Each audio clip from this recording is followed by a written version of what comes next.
All right, thanks a lot for coming. Welcome to my tutorial. I've called it Data Analysis in Parallel, which is, pretty much what it is. So I'm just going to show a typical data analysis workflow and then just cast it into a parallel setting. You can just see my email on here in case you want to contact me later on, and the slides will be in the repository. So the motivation for giving this talk is just the fact that so many problems that we encounter, especially as analysts and researchers, is that many of these problems that we see are embarrassingly parallel, meaning they're just conceptually really trivial to parallelize, and it doesn't really take extra logic to do it, but yet many people still avoid doing that just because it's quite difficult to implement, or they think they don't need it to begin with because it's just about delivering numbers or charts. And yet it is actually quite simple if you have an existing Jupyter notebook workflow, and you can then just plug in IPyParallel, and you can, with relatively minor changes, you can actually get it to work. So you would not need to rewrite your whole code base just to have parallel computing available, and you can even have the possibility of running it on remote machines, which removes limits on memory scalability. And just another part of why this is important is because, today, obviously, data sets are only getting bigger. We have more and more CPUs on single machines. We have more bigger networks of commodity computers. So this is just becoming an increasingly relevant topic. And you could even say that there are some data sets which are so large that, you cannot really do it in a tractable amount of time without doing it in parallel. So the objectives of this tutorial will be to show you interactively, and actually hopefully for you to follow along as well, in just using parallelism in its very basic form, so splitting up independent data and performing the same computation on it at the same time, which is also known as single program multiple data parallelism. And another objective is just to show researchers that this can be done using their typical environment without needing to rewrite more complicated code or changing their workflow. And I'm going to demonstrate that by running independent tasks first sequentially and then in parallel to show what the performance benefit is going to be.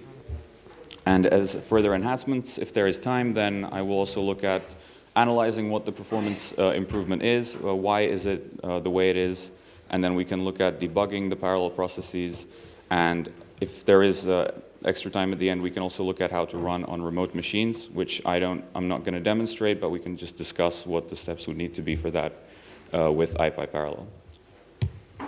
So the structure will be, for this tutorial, that I'm going to have an interactive Jupyter notebook, which is available in the repository that I've shared in the Slack channel, and is also available on here in the corner. I'm going to have a slide for setup, so you'll be able to follow along for that. And so I'm going to have this Jupyter notebook with these 3 analysis tasks, and the code for these tasks is going to be demonstrated and executed sequentially. And then we'll see just how long that takes, what the results are, and then we'll do it in parallel and see what the speed up is and how the usage of the CPU cores changes, and just see if we're getting more out of the computer by using the multiple cores. And then, as I said before, for the second part, I'm going to look at further points of performance analysis and debugging, and just discussing the idea of running it on remote machines. And then at the end, I would like to have a Q&A session. I said here it's going to be 15 minutes. It might not actually take that long, since I'm not sure if we'll complete the full 90 minutes of this slot, but we'll see. But there will definitely be a Q&A session, so prepare some questions if you would like to ask anything. Okay, and so now, if you haven't gotten set up yet, these are the steps on how to do it. So you will need to have Anaconda installed, which you probably should have done already from just the instructions for the conference. Then you can download the code from my GitHub repository, or you can clone it, or you can get it as a zip file. And then there are instructions in the README on how to actually get set up. So basically, the README will just tell you that you need to use this Anaconda environment file to get all the dependencies and then activate the environment. And then in the end, what you'll end up with is just a Jupyter notebook, which actually has the code opened. So does anyone want a USB stick in case you don't have internet connection, since I have the files with the repository on here? Does anyone need it? Yeah? Okay.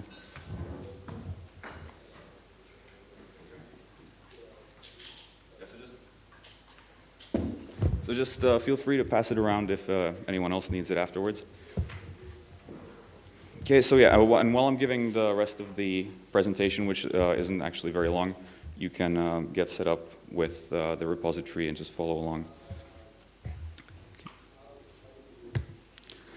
So I mentioned before that I'm going to demonstrate this by having these analysis tasks, which are going to be run first sequentially and then in parallel. And then on this slide, I'm actually getting into what those analysis tasks are going to be. So I'm going to be doing an imagined situation of natural language processing on four tech companies' Twitter mentions. And also these are the four independent pieces of data that I've been talking about that are then going to be parallelized. And for each of these four data sets, the following is going to be performed. So these tweets were gathered from this follow the hashtag website, which sources Twitter data, it sources tweets, so that saves me just having to get it from the developer API. And this is what the tasks are that I'm going to perform. So for each of the tweets, I can do aggregate statistics. So these will be things like the number of tweets, the average tweet length, the total character count, the date range of the posting. So when was the earliest tweet, when was the latest tweet? It's all from 2016, so it's quite old anyway. Then the second task is going to be to create a histogram of lemmatized tweets. So I'm going to plot a frequency distribution of the lemmas in the tweets, of course only the most frequent ones. So for those of you who don't know what a lemma is from NLP, it's just a sort of dictionary form of a word. So it's like a word that you would cut off the endings off or the prefixes. And so this gives you a better idea of what the topics are in the text.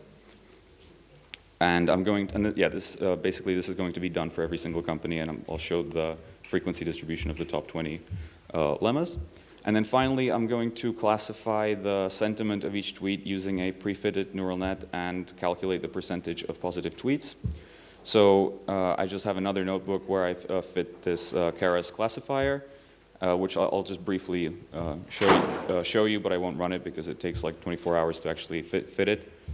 But it is in the GitHub repo for those who are interested to look at later on. And as I said before, these are the tasks that are going to be run in sequentially and then in parallel, so you'll be able to see the performance benefit.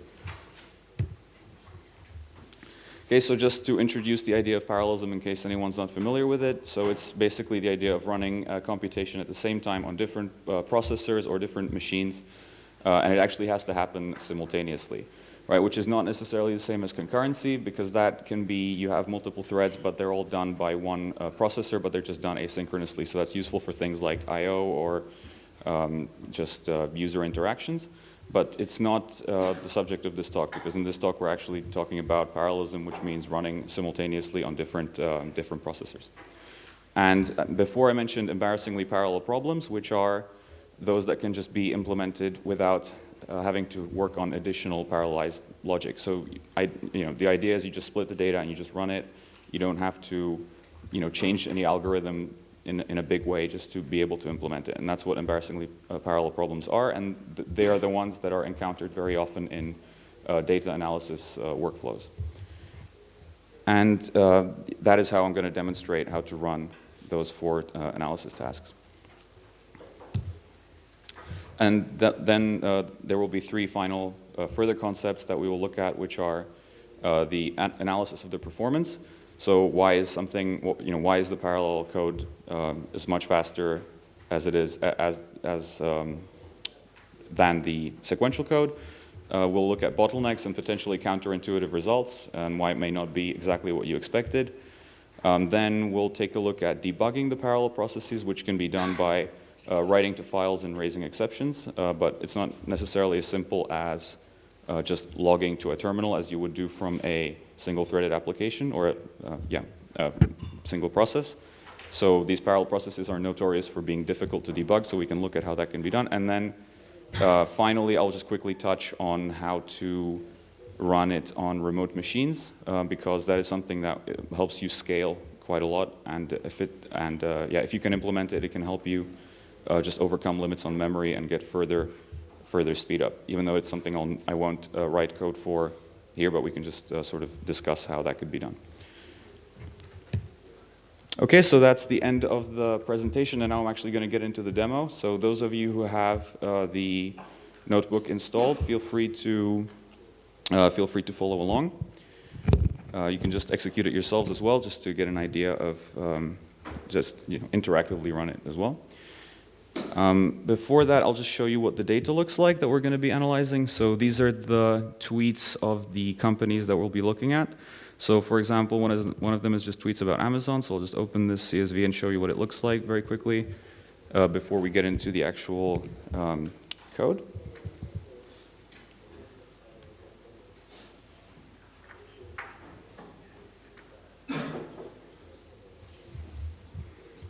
It's just taking a little bit too long.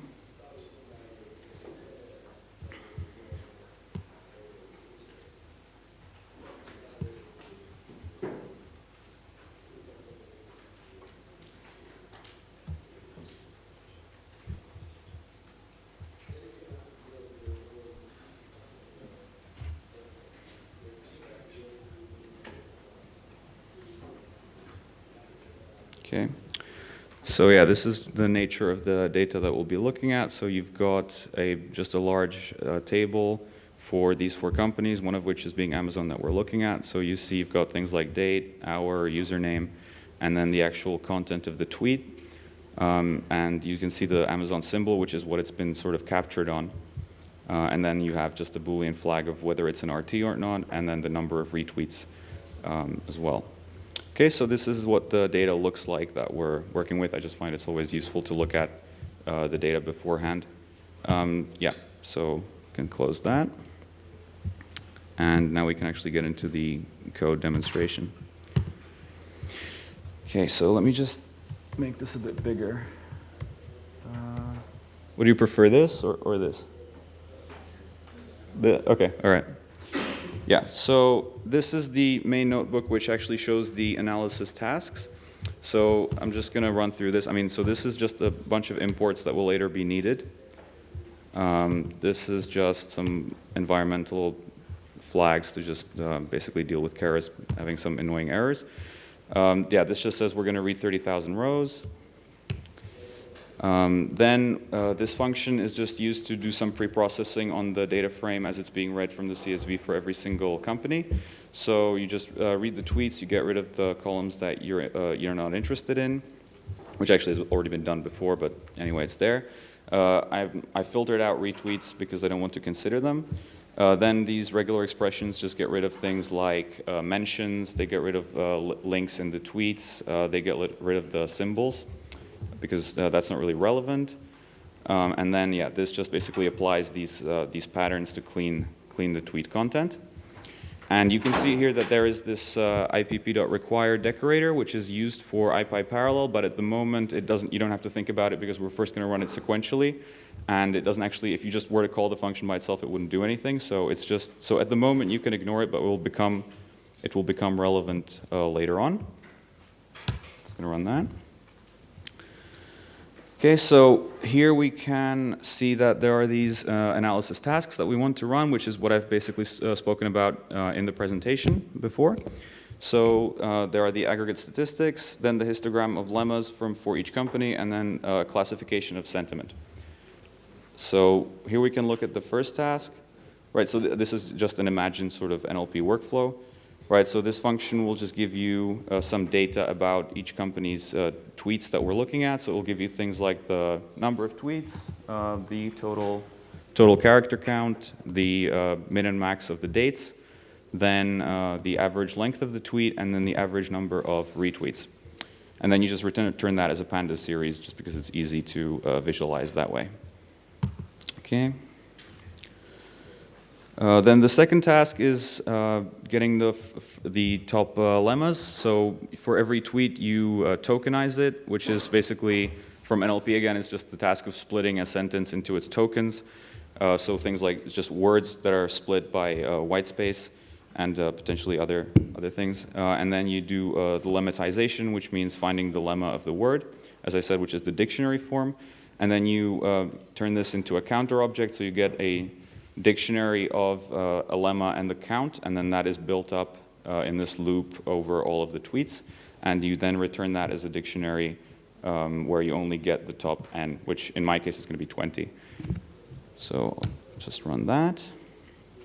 Okay, and now we get to task 3, which is the sentiment classifier.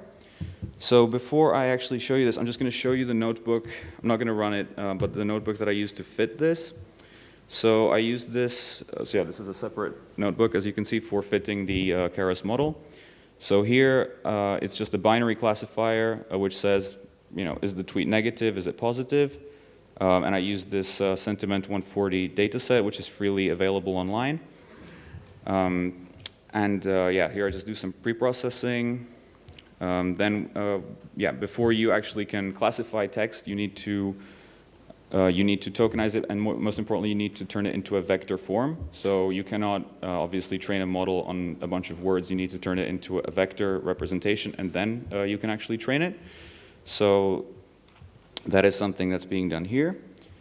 Yeah, here I just defined the classifier model, which is a sort of sequential Keras model. So you can see there's an embedding layer, which is needed to take the input word vectors and turn them into a more dense representation. Then there are some recurrent layers for the actual sequence modeling, and then you just get the output, which is a sigmoid, which just gives you a binary, or sorry, yeah, then you have the binary cross-entropy loss, which just tells you which class it belongs to. And then I fitted the model, and when you evaluate it, it gets about 82% accuracy on the test data, but that doesn't, I mean, it's not that great though, because of course the test data comes from the same source as the training data, so even though it hasn't seen it, it's not really representative of any random, any random text. So I'm just going to show you an example of how you can use this model. I've already, actually before I get to that, I've already serialized this in this H5 file, so it's possible to just load it with Keras and use it, so there's no need to do the painful work of actually fitting it, because that takes a long time. So as an example, you can, so you can just run these imports, then you can get this tokenizer object, which, as I said before, is necessary to turn the words into vectors. Then you can deserialize this model, which is going to take a while. Okay, and then as I said before you can actually turn, before you can classify text, you will need to vectorize it, right? So for example, if I want to classify the sentence, the weather is just awful, right? I first need to turn it into its vector representation, which looks like this, right? Which is, which is just a sequence of numbers, right? And then I can classify it, and it's going to say, it's going to say negative sentiment, right? So if I don't know, if I say something like it's horrific, it's probably going to be negative as well. Yeah. And if I say it's great, it should be positive, although it doesn't always work like this, because you will get, so now it's positive. I don't know, but I mean, there are sentences where where it should be positive and it's actually negative. So it doesn't work super well, but it's just a, sort of just an example of what you should be able to, it's just an example of something you would use in an NLP workflow, and then I'm going to just show you how to run it in parallel. So you can try this for yourselves, and you'll see that there are a bunch of sentences that it classifies completely wrong. But anyway, going back to this task 3. So here we're going to use this model as I've discussed, and we're just going to apply it to every single tweet that we're going to read. So we have these thousands of tweets, and we're going to classify each one of them. And this function is written in such a way that it takes a keyword argument with the model, and if it's not there, it reads the model itself, and you'll see why that's important later on, because it's to do with the parallel implementation. But yeah, other than that, all it does is just takes the tweets, turns them into a vector, and then puts that vector into the model, and then gives you the average number of positive tweets with this mean function. Okay, so I'll just run that. And then these are just finally some functions for visualizing the results. Okay. So now that I've shown you these tasks, I think it actually would make more sense if I just quickly show it on one example before I run it on all of them. So I'll just show it to you for Amazon, for example, for the for the Amazon tweets. So we'll just see what that looks like. Okay, so we'll just read in this data frame. Right, as you can see, it looks like this. So you have the tweet content, right, which you can see has a lot of these things in it, like links and mentions, and that's all been removed in this clean tweet object. Then if we want to do the first analysis task on it, we can use the getStats function that I've just defined, right?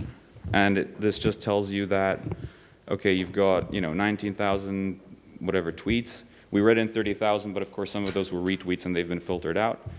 Then you've got the total character count, the time period, right, as I said, sometime in 2016, and the average tweet length, and the average number of retweets per tweet. Okay, so that's the first analysis task. And then the second one is actually getting the top lemmas, which I'll show you with this, right? So we get the top 20 lemmas. Just create a variable for that. And then I'm going to visualize it afterwards.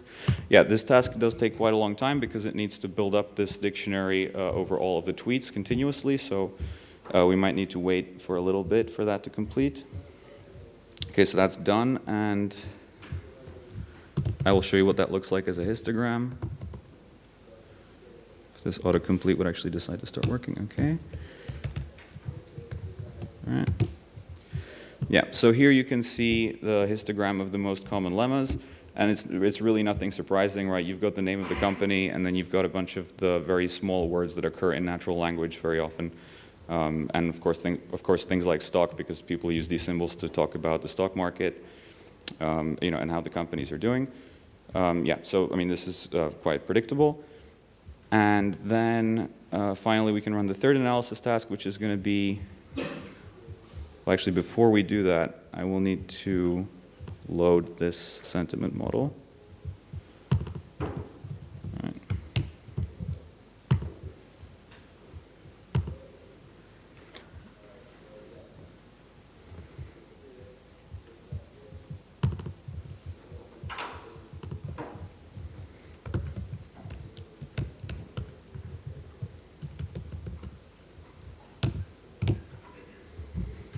Okay, so now it's just going to take the classifier and apply it.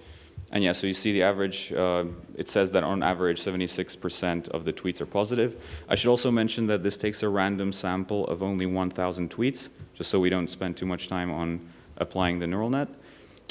So this may change from time to time, so I wouldn't be surprised if I run this again, it might be a little different because there's an element of random sampling. Okay, but it's not, so maybe there's a random seed somewhere, so it's going to be the same.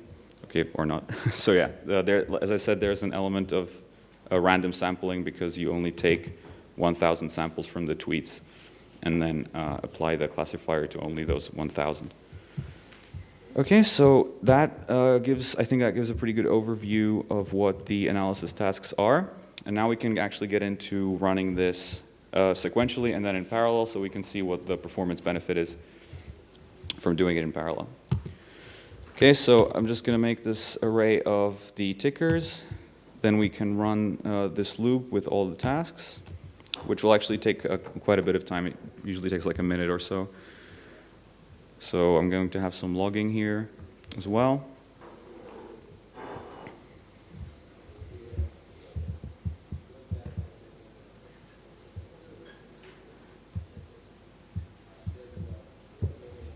Right, so as you can see, task 2 takes a long time because it's to do with building up the large dictionary of most common lemmas. And yeah, you can run this for yourselves if you like on your machines as well.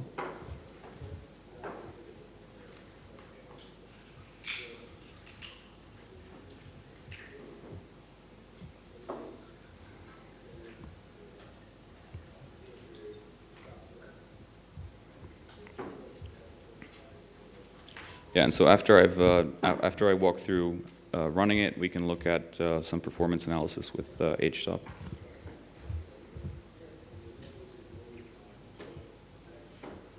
Okay, so this is completed, and according to this, it took us about 65 seconds. And it should have returned us a dictionary of the results of all the analysis tasks that we've been looking at. So if you want to analyze the output, right? I mean, this is basically what we've done before for Amazon. So you've got the statistics of the tweets, you've got the histogram, you've got the average sentiment for 1,000 tweets, or average estimated sentiment, I should say. Then you have the same for Microsoft, right? So it's quite similar data. Again, you see that the name of the company is the most common lemma. Then you have the similar sort of thing for Netflix, and then for Google, right? And yeah, again, this isn't actually like extremely super useful, but it's just an imagined sort of task where, you know, for example, you could be working on, let's say, stock prediction, and you'd want to analyze the sentiment of the market. So you would be doing some sentiment analysis on some companies. Of course, it would be a bit more sophisticated than that, but it's just to show you how this would be done sequentially, right? So I'm just going to clear the output here. Okay, and so now we can look at what it would be like to run this in parallel. So now these require decorators actually become important, because this tells IPyParallel what the dependencies are.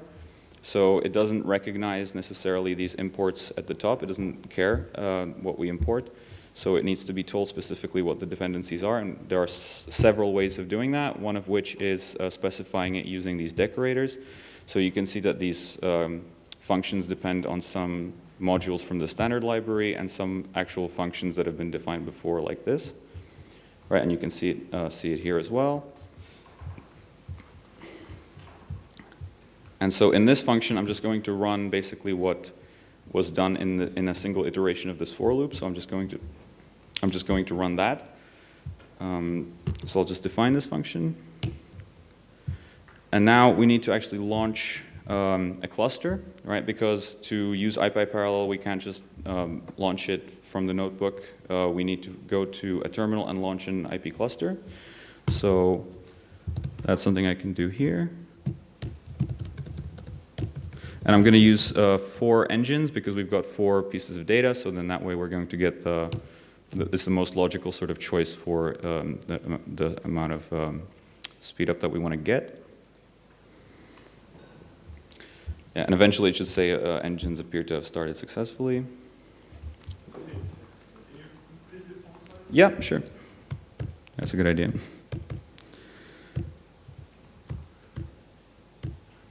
All right. Yeah, so the command that you need to run is ipcluster start minus n and then the number of engines, which should be 4, given that we have 4 companies to work on. And yeah, when it starts up successfully, you'll get this message that says engines appear to have started successfully. Okay, so now that we've launched this IP cluster, we can actually create a client object to connect to it, and then create something which is called a direct view. And the direct view is one of the possible interfaces that IPyParallel gives for interacting with the running cluster of engines. The other one is called a load balanced view, and there are some pros and cons to which one you can use. The load balanced view, as the name suggests, does load balancing, so that makes it a bit more efficient, but there are some limitations on how you can push dependencies, and I think I'm not sure, but I don't think it's possible to use it on remote machines. But as I said, I'm not completely sure about that. So, but we're going to use a direct view here, which is obtained using this slice operator, and then we're going to execute the string here, which is going to import these relevant packages on all 4 of these engines. So I'm just going to run that.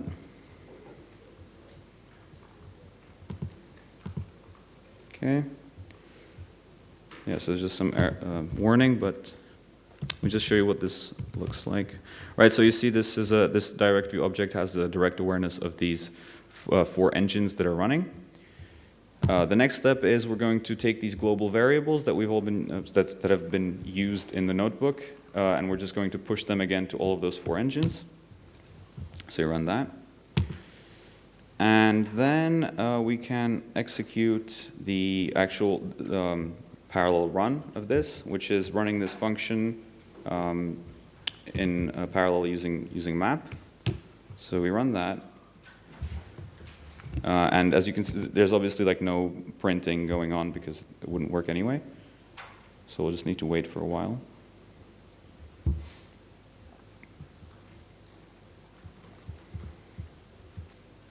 And yeah, you can also run this in the meantime yourselves if you like.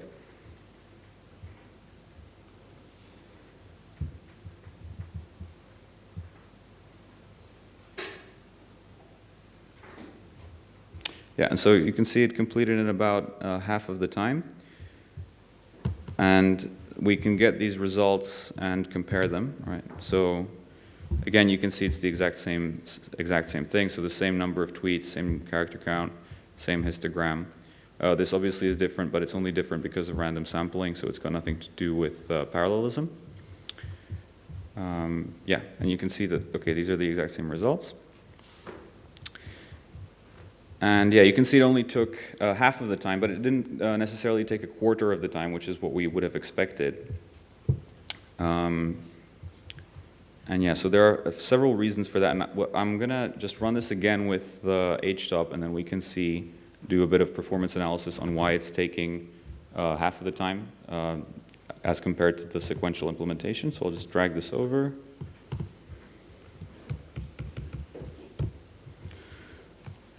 See if that's big enough.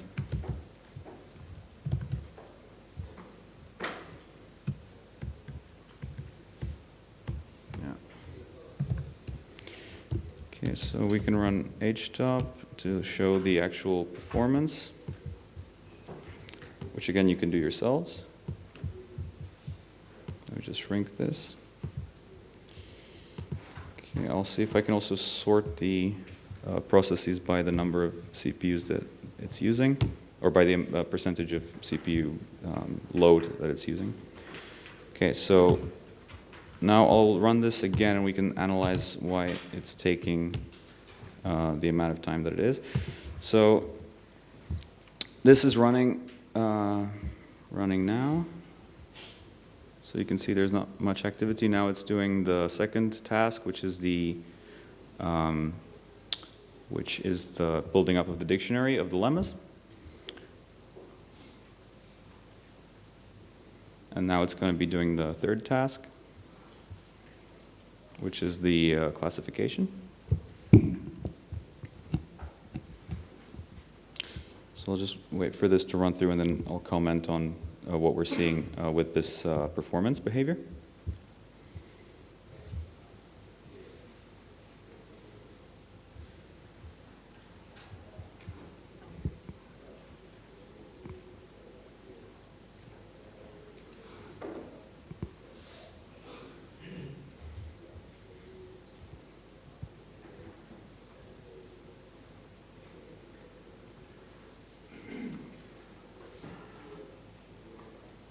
Okay, so as you can see, the code is sequential, but you saw that there are points in it where it's actually using all of the CPUs to 100%, right? Which doesn't seem to make sense given that it's written in a single Python process, right?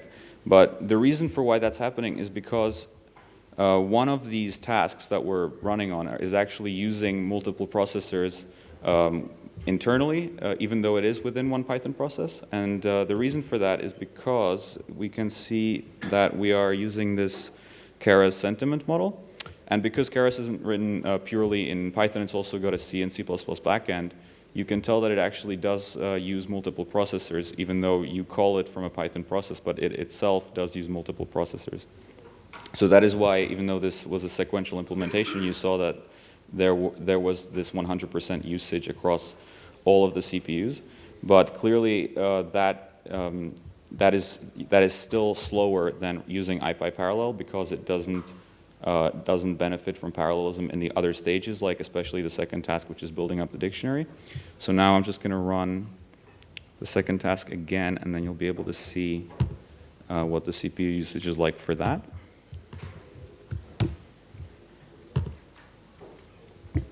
Okay, so you see that the 4 CPUs that are being used as the engines are being maxed out, which is not completely the same as what we saw before.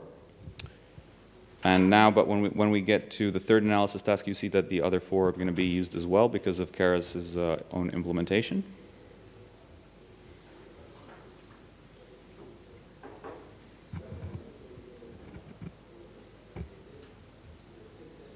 Okay, and it's completed again in about half of the time.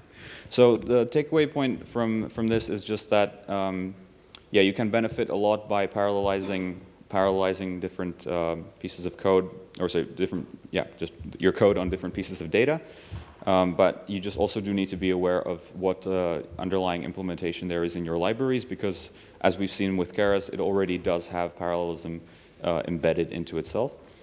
So that is something to be aware of. But as I said, like this may not seem as that big of a difference, but if you imagine you have a large computer with 16 cores or something and a big amount of memory, then if you parallelize something that you need to run on, let's say, 10 pieces of data, and you parallelize it and you have the cores, that will really save you a lot of time, and especially if it's something that takes like an hour to do each, like a Monte Carlo simulation or something like that. So you'll be able to do it in almost a tenth of the time if you don't have processes inside it that actually are using parallelism already. So now, yeah, so I think I've gone through this quite quickly. There's still the case of debugging. So that is something that I can just quickly get into. So for debugging of the IPyParallel, just quit this.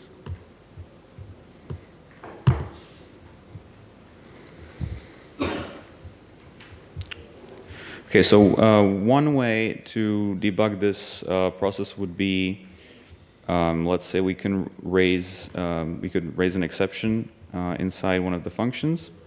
All right, so first of all, I just want to confirm that you can see that if I just print something, it's not going to do anything. Where do we?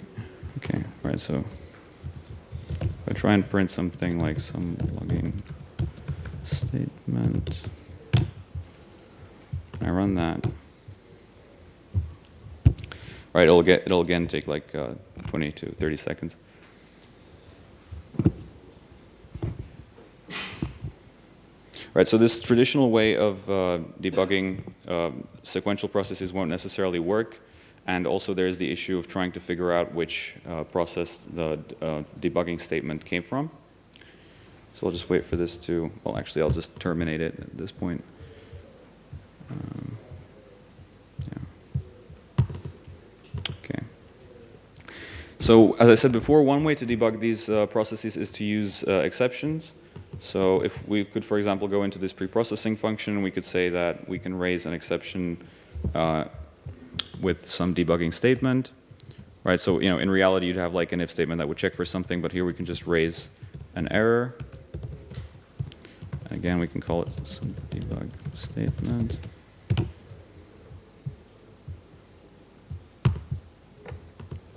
Get rid of, well, we can keep that anyway. Okay. Right, and you see it immediately raises the value error that we specified. It says some debug statement. And as you can see, it also raises it 4 times. And the reason it's raised 4 times is because we've got 4 independent engines. And so yeah, it raises it for each one of those. If we wanted to only have an exception for one of the engines, then we could just check for that. So we could say, for example, if the company is Amazon, then we could raise this error.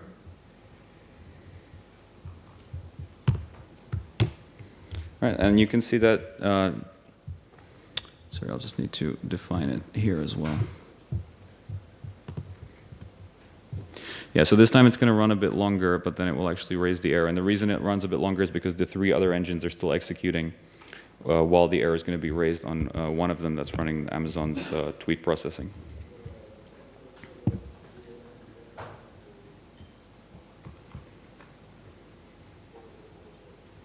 I'll just double check that.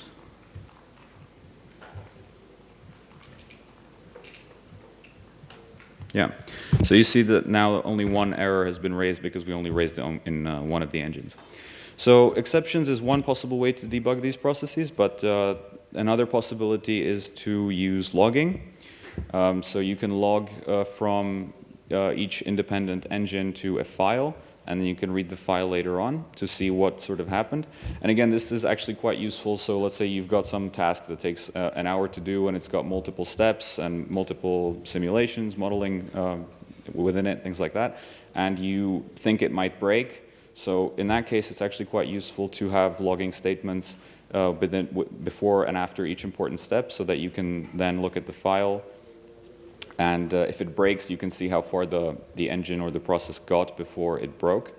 So I'm going to just try and run that. Okay, so let me just get rid of this exception first.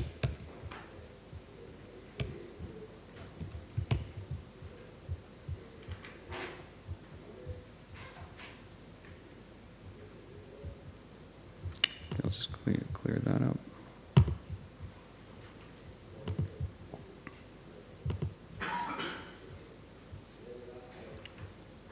Right, so before I actually show you this, I've defined this create logger function. So this uses the standard Python logging module, which is in the standard library, so you may already be familiar with it. And the way it's created is you just use this getLogger function, then I specify a file handler, which is going to print out log files into this folder. Then you can set a logging level, which is something that logging uses internally, so anything below that level will not be logged, even if you call the logging function. But it's not too relevant at this point. And then you just specify the logging format. Sorry, yeah, and then, so yeah, this is what the function does. It just creates this logger that we're going to use from the parallel processes.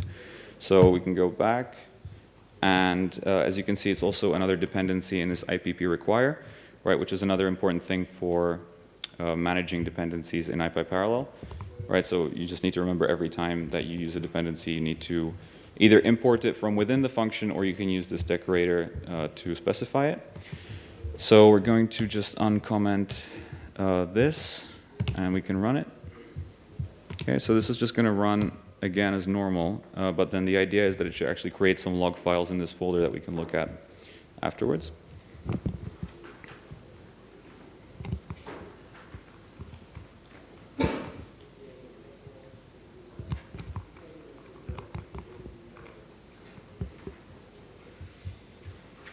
I can just launch HTOP again, so we see the progress.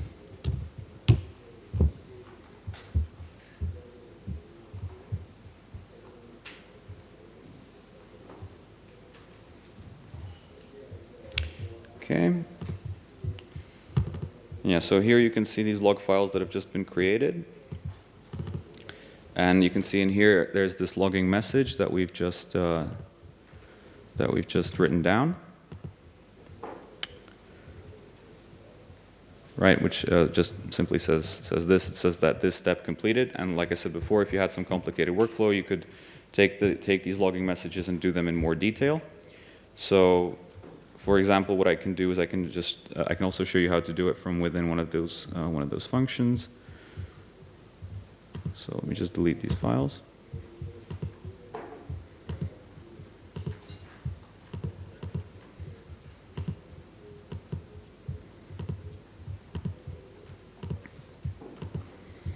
Right, so we could log to those files from this function, but then we could also have something more specific. So let's say we could go here and we could try and import that logger function.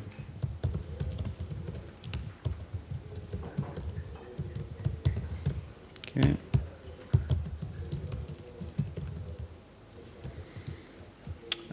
And we would call it, yeah, which actually doesn't make sense here because I don't have access to the name of the process. So that is something that would make sense to pass as an argument, so I can do that. Not here, though. All right, so I can change this function. I can put in the ticker.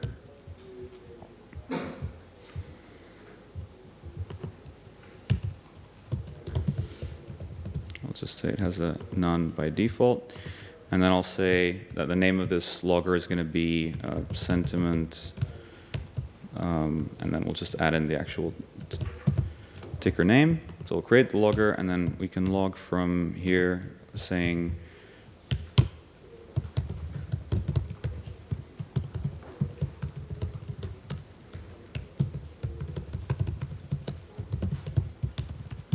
okay. And then, yeah, then we can also have another logging statement that's going to say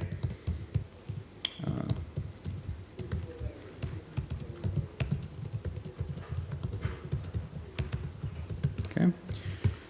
So we'll run that, and yeah, just see if it actually works. Let me just reset these things.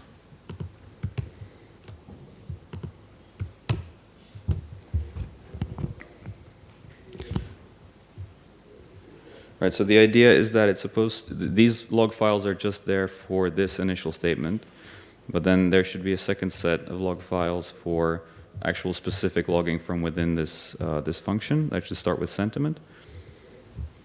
But I suppose it'll take a while for it to get there because it needs to get through the second task of making those histograms.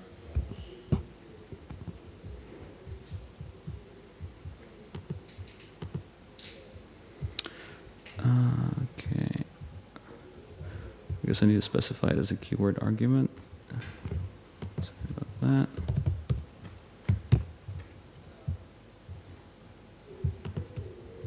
Just quickly delete those.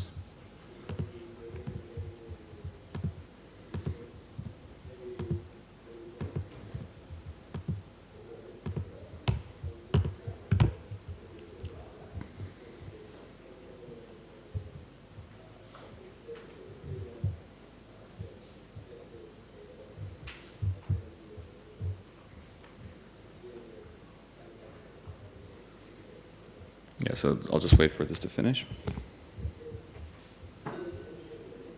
Yeah, so now it's created those more specific log files. And we can read from it once it completes.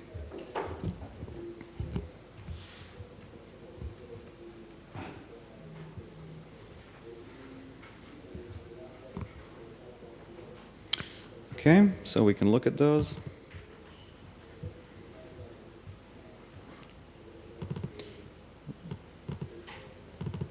Right, so I mean, it should have been named a bit better, but yeah, you get the idea, right? So you can you can use these independent imports within IPyParallel, and then you can log to files as a way of debugging the processes. So you know, if it was a really long-running, complicated task, you could put in these logging statements in multiple places and make sure that that you get the logging messages, and in case something breaks, you would be able to see how far it got in the process from the logging messages.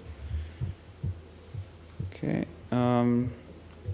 Yeah, and then I guess for a final thing, I mean, just to quickly discuss, it is possible to run IPyParallel on remote machines, and this actually is also why it's good to use this direct view, at least for this presentation, because that is something you can use to do that. So there is something I won't actually demonstrate it necessarily, but just to show you that there is this dview.remote decorator. Yeah, I mean, I'm not going to actually create a function with it, but it exists, and you can use it to decorate a function, and then that function would run on a remote machine. You also should be aware that if you want to run on remote machines, there's a sync imports function, so you could run with dview.sync imports. And then you could import these sorts of statements. And that's relevant when you're running on remote machines, because this will actually run these imports. It will run them everywhere. Sorry, I just need to get the indentation right. Yep. Right, so this sync imports is important when you're running on multiple machines, because it imports it on all of them. And then, yeah, finally, you can also use these push these assignments to share global variables between the engines, and that will work on remote machines as well.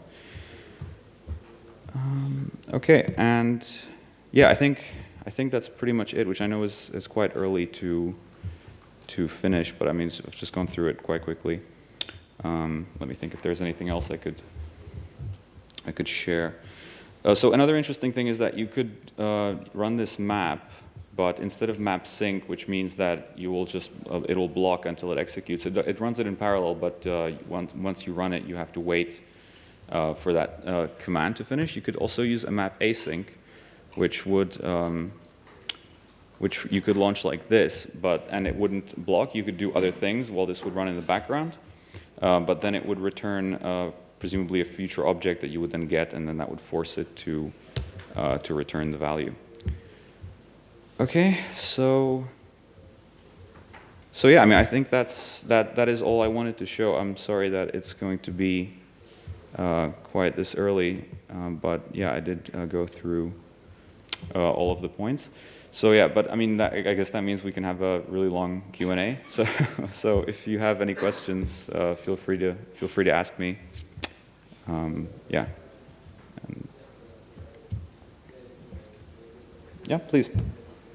On the logs part, can you actually log the errors? Can you log the message of the errors? Yeah, I mean, I think you would just capture.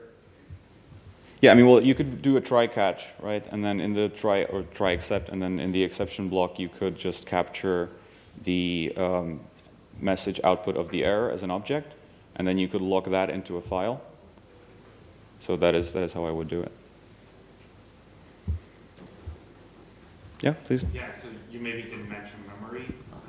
Since you're loading 4 models Yep. in parallel, you're using quite a bit more memory. Is there any sort of smart way that IPyParallel can work around this where I'm having, let's say, a very big inference model that I can just load once in memory? Can multiple processes use that shared memory object, or is that a little bit more complicated? It is more complicated, but it is possible. I mean, there are shared memory data structures that I know you can use in Python's multiprocessing module. Yeah, I've used that as well. I'm not sure in IPyParallel if you could use that. I think you probably could, but I mean, I haven't used it. I mean, the memory, like you said, is a limitation, and that is something you could get around by having multiple remote machines to run on. But yeah, I understand your point about the shared memory, which yeah, I'm not sure if that's available, but yeah, I mean, I would be surprised if it wasn't there. Yeah. Can you maybe compare it to multiprocessing? Like, how do you find it?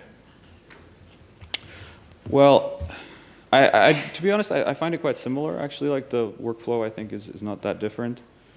Yeah, it's just a bit more convenient to run from a notebook because, yeah, you could just launch the cluster on the side and then you can connect to it.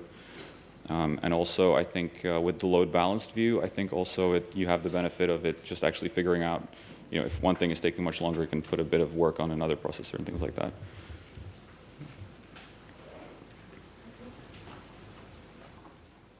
Yeah, in the back there. Yeah. You mentioned this thing about having nested parallel processes, like you said Keras has. Yeah. This it's written in C++, it's already parallelized. What do you do in these circumstances? I feel a bit confused when this happens, and I just run it for the most outer processor. If I'm doing, my model is a random forest in say scikit-learn, and you can put n jobs equal -1, but then you want to put it through a grid search, like a random search, and then you've got parallelization there as well, or cross-validation. What's your advice in these circumstances? Which one should you trigger the parallelism on for? Okay, well, I would just say, I mean, it depends on your situation. I think in general, the native parallelism of the libraries is probably going to be faster, just because it's implemented in something much more low level, and it's probably going to be faster. But with that being said, if you have something deeply embedded into a workflow that's already parallelized, then it might make sense to just run that native thing with one CPU, just so you don't have to take it out. And then just use the native parallelism on that. So I would say it really depends on your workflow. Yeah? So you mentioned that you can run tasks on remote machines as well? Yep. Is there any requirement for the machines to kind of accept the jobs? So there is this JSON config file, I believe, that you set up on the machines. And I mean, yeah, I think it really depends on what kind of frameworks you're using. So you can use MPI, for example. But I think one way to do it is you can just have this IP cluster still running on your local host, but you can have these remote machines being configured to listen in for connections from IPyParallel and being used that way. Okay. Any other question?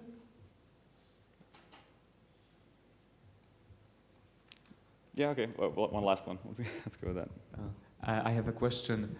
Do you have any comparison with other like tools in the space? Like, for example, Dask, I think is doing things in a similar space, yes? I've heard of that, but I haven't actually used it, so I wouldn't be able to tell you. Okay. All right, so I think if that's everything. Yeah, okay, great. Yes. Thank you very much. Thank you. All right, thank you. Yeah.